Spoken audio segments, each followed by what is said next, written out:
मुल्क भर की तरह मुल्तान में भी यौम अली के हवाले से जुलूस और मजालिस का जो सिलसिला है वो जारी है।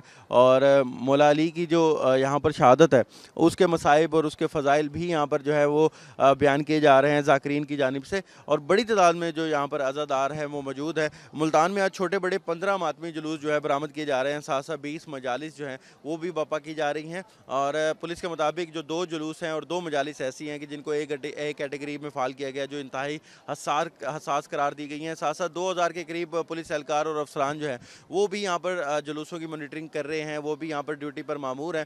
साथ साथ CCTV कैमरों से भी जुलूसों की मॉनिटरिंग हो रही है। और जो भी जुलूस के एंट्री और एग्जिट पॉइंट है वहाँ पर पुलिस और जो रज़ाकार है वो मौजूद है। और बाकायदा तौर पर जो शुरका हैं, जो अज़ादार हैं, उनकी चेकिंग के बाद ही उनको जुलूस में एंट्री की जो है वो इजाज़त दी जाती है। इस वक्त जो मरकज़ी मातमी जुलूस है वो इमाम बारगाह चाप बोर्ड वाला से बरामद हो चुका है, जो कि अपने रिवायती रास्तों से होता हुआ इस वक्त बबनजी चौक पर मौजूद है।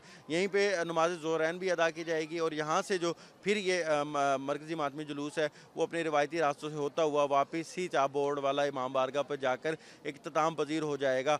यहाँ पर जो है अज़ादारों को हम देख रहे हैं कि नवाखानी भी कर रहे हैं, अपने अपने तरीके से जो खराज अकीदत है वो मौला अली को पेश की जा रही है। और बड़ी तादाद में जो शुरका हैं, जो अज़ादार हैं, वो यहाँ पर मौजूद हैं। और पुलिस की भी भारी नफरीन जुलूसों की सिक्योरिटी के लिए तैनात है।